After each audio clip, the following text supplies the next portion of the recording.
오늘 긴급 기자회견은 최근에 살상무기와 파병에 관한 문제인데 조금 구체적입니다. 왜냐하면 마치 유연하게 그리고 향후의 북러의 상황을 봐서 대처하겠다는 대통령 말이 사실은 거짓에 가깝고요. 이미 이전에 벌써 지난주부터 이 살상무기 제공에 관해서 국방부와 여러 인사들이 나토에 파견됐다는 사실을 저희가 알게 됐고, 그런 부분에서 우리가 생각하는 것보다 훨씬 빠른 속도로 꼼수 살상무기와 파병을 동시에 진행하고 있다는 긴급한 마음에 준비했습니다.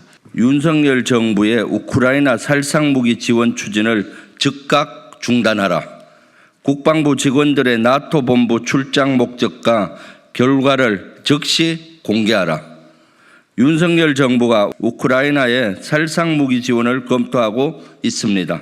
국방부, 육군, 탄약정책 담당관 등 군 관계자들이 이미 나토 본부에 나가 있다는 사실도 확인했습니다.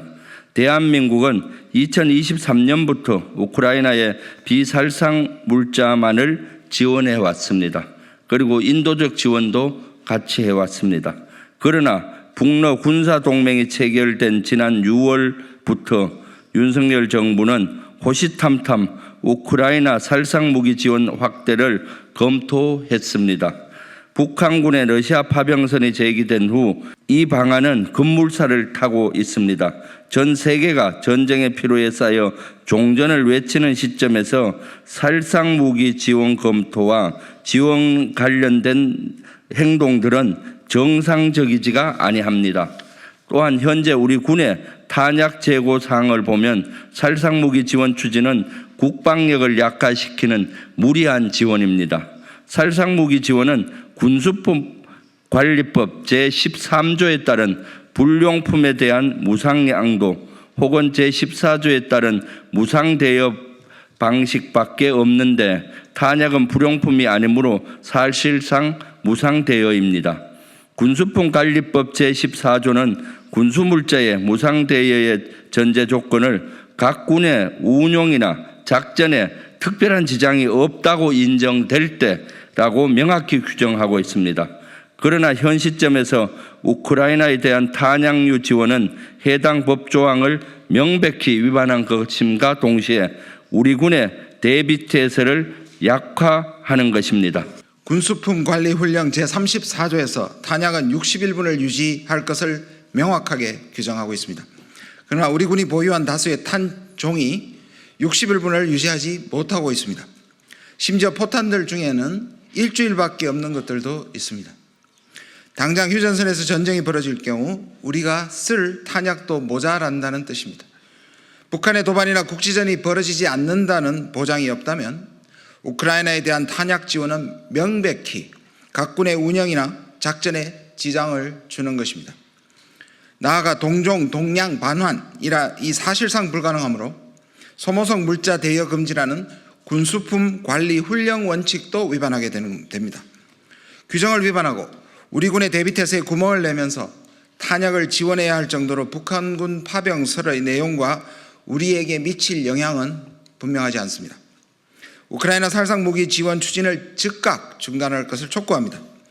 또한 지난주 윤석열 대통령의 우크라이나 살상무기 지원 확대 검토 발표 당시 이미 국정원과 함께 나토 본부로 출장을 떠나 있던 국방부 직원들의 공무상 출장 목적과 결과를 명백하게 밝히고, 특히 출장 명단에 어떠한 이유로 육군 탄약 정책 담당관이 포함되었는지와 함께 출장의 명령권자 그리고 출장 계획 시점 등의 내용도 소상히 밝힐 것을 촉구합니다. 지난주 목요일부터 확실치 않습니다. 목요일 금요일 날부터 전화를 했는데 계속 자리에 없었고 출장을 갔다는 얘기만 반복을 했습니다.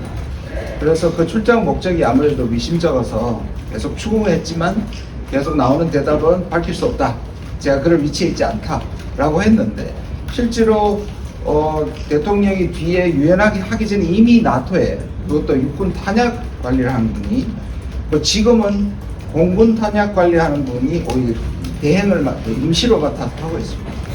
그런 상황입니다. 그래서 저는 대통령이 얘기하는 상황 전개에 따라서 유연하게 따라가면서 후속 대책을 하겠다는 것이 사실과는 다르고 이미 상당 부분이 진행되었고 그 속도가 매우 빠르다는 것을 발견할 수 있었습니다. 지난주에 연락을 했는데 연락을 안 받았고 그리고 예. 국방부 쪽에서 확인을 해준 건 아니네요. 그럼 국방부 아니고 어디서 확인을 받으신 건가요? 저 국방부에서 확인된 겁니다. 아, 나토로 최종적으로 확인됐습니다. 예, 어제 확인됐습니다. 어제 예, 국방부에서 어디 확인을 해줬습니다. 지난주부터 물어봤는데 어디서야 확인을 예, 했고 맞습니다. 그 전에는 말을 못 하겠다고 했고요. 나토 간 건 언제부터 갔다는 말은 안 해요. 그렇죠. 우리가 짐작해 최소한 지난주 목금이라고. 그 사전에 그 탄약 관리관이 갔던 경우가 없었나요? 나토랑은 이제 윤석열 대통령이 취임한 다음에 나토랑 군사협력을 시작했는데 탄약 관리 그 관이 간 그래서 지금 우리가 오늘 기자회견에 그걸 밝히라는 거예요. 우리는 그걸 추적하다가 지난주에도 일이 없었다는 것은 그 전부터 갔다는 얘기니까 어떤 목적으로 언제 갔으며 무슨 협정이 되고 협상이 되고 있는지에 대해서 밝히라고 요구하는 겁니다. 국방부는 그냥 지금 확인해 준 건 갔다만 예, 하고 출장, 나머지는 예, 다 지금 없고, 예, 갔다.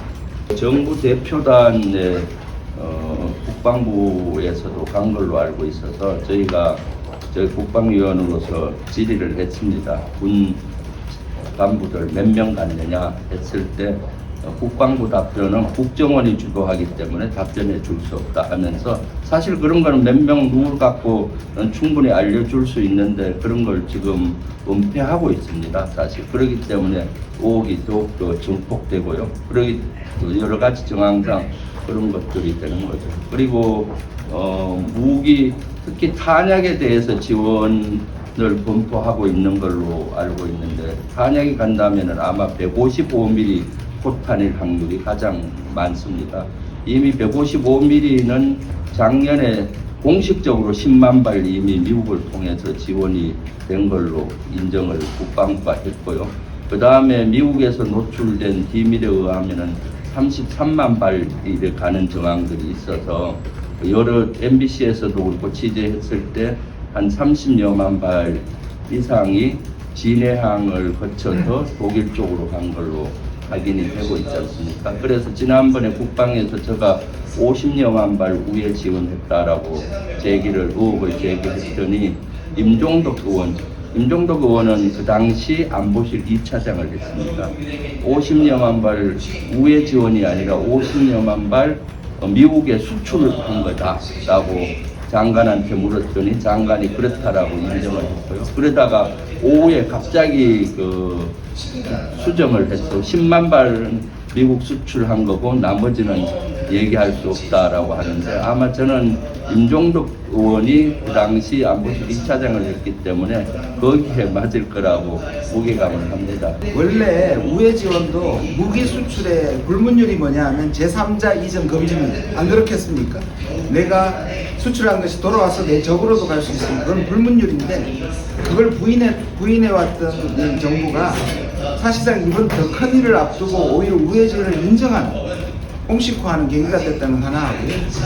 우리 김병조 의원님 계속 지적하는 꼼수 파병은 어제 백분 토론에서도 그 문제가 나왔는데요. 민간인이 섞여가면 마치 파병이 아닌 것처럼, 그 다음에 규모가 작으면 마치 파병이 아닌 것처럼 하는데 그건 틀린 사실입니다. 파병이 아니고 참관단이 있을 수 있는 두 가지 경우밖에 없습니다. 지금까지 그랬고요. 하나는 한미동맹 하에서 미국의 허락 또는 미국의 서로 합의 안에서 갈 수 있는 것, 이라크 때처럼요.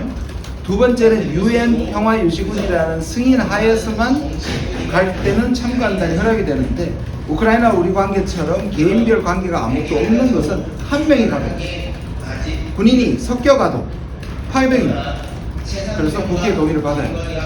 네, 그러니까 파병이 지금 헌법 60조 2항에는 국군이 파병을 할 때는 국회 동의를 받으라고 되어 있어요. 동의권이 국회에 있는 걸로 되어 있습니다.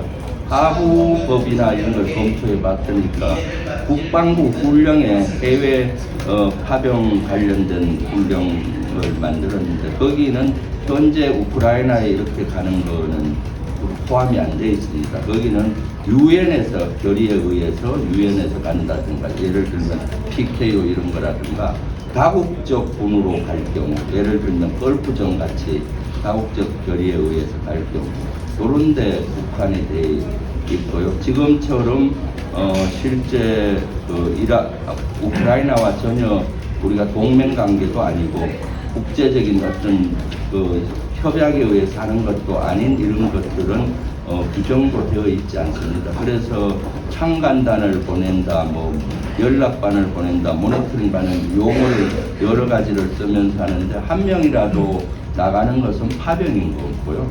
그것은 법적으로 하자가 있다, 문제가 있다. 우리 안보에도 아주 중체자하지만 법에도 문제가 있기 때문에 제가 아침 최고위원 회의에서도 우리 당 최고위원 회의에서도 이것은 그냥 넘어가서는 안 된다. 만약 국회 동의 없이 이렇게 우크라이나의 창간단이나 이런 군인을 보낸다고 하면은 이것은 명백히 법 위반이 되고 안보 위기를 초래할 수 있기 때문에 국방부 탄핵 등 다양한 법적 검토까지 할 수가 있다.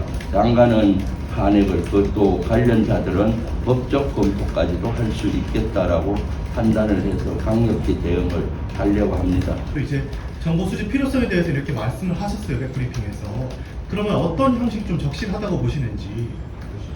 우리 군을 정보단을 우크라이나 보내야 되는 것은 아니고 나토 본부나 나토 사령부에도 이미 나토 사령부에 우리 장교가 이미 파견돼서 계속 상주하고 있어요. 그런 장교를 통하든가 또 나토를 담당하는 국방무관도 있습니다. 그리고 공무원도 파견돼 있고요. 나토에는 이미 기존에 돼 있는 루트를 통해서도 충분히 정보를 수집할 수 있는 겁니다. 굳이 우리 창간단이 가서 우크라이나의 전쟁터 가야 수집이 되는 거가 아니에요. 사실은 그래서 국방위에서도 이미 그렇게 3명 이상이 가 있고 다 체계가 돼 있는데 무슨 또 국가대표단을 보내냐 했더니 3명으로 부족하다고 김용현 3명도 있는지도 모르더라고요. 국방부 장관은. 그런 것조차도 검토 안 하고 그냥 국가대표단을 보내는 이런 것들은 졸속으로 그냥 어거지로 하는 것 아니냐라고 국방위에서도 지적을 했었거든요. 그래서 그런 사항입니다. 네.